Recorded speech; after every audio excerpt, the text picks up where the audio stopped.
So tonight we're talking about delayed food allergies and intestinal health, and they're two different but related topics.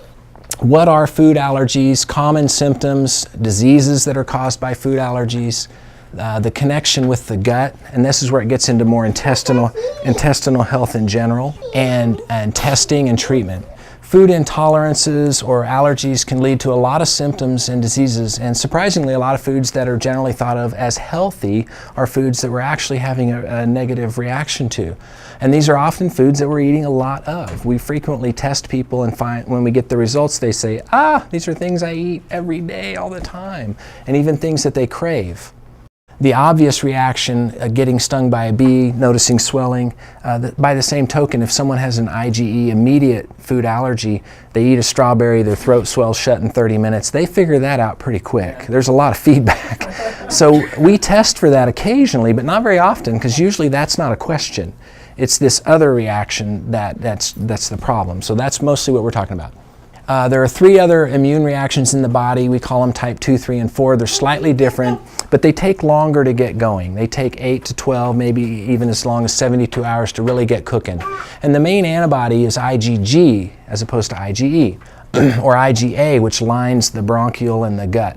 So IgA is an antibody you find really prevalent on the lining of the gut. That's where its main defense is. And they can be tested in the blood. Now, somebody asked me earlier about food sensitivities or intolerances. And a lot of natural practitioners and doctors and people who call food intolerances really it's an allergy. Anything that's an abnormal immune response is an allergy by definition. A sensitivity would be if you took some aspirin and the chemical irritated your stomach. It didn't necessarily provoke an immune reaction to where your immune system responded, but you were sensitive to it. Maybe it made you sick to your stomach or something. So you can have intolerances, but it doesn't necessarily provoke your immune system. So this is semantics, but a lot of people will call these same things intolerances, and they're really allergies. And delayed food allergies. Very common symptoms. Brain fog, fatigue, congestion, we talked about a little bit before the seminar. The nasal and respiratory tracts are very tightly linked with the same immune type system we have in the gut. So these are real common. Indigestion, gas, bloating, diarrhea, sounds like irritable bowel, very, very commonly related to these. Rashes, joint aches. We also see a lot of mental things like brain fog, depression, anxiety. I've seen a lot of kids with attention deficit or hyperactivity that's related to food allergies. And weight gain is a big one.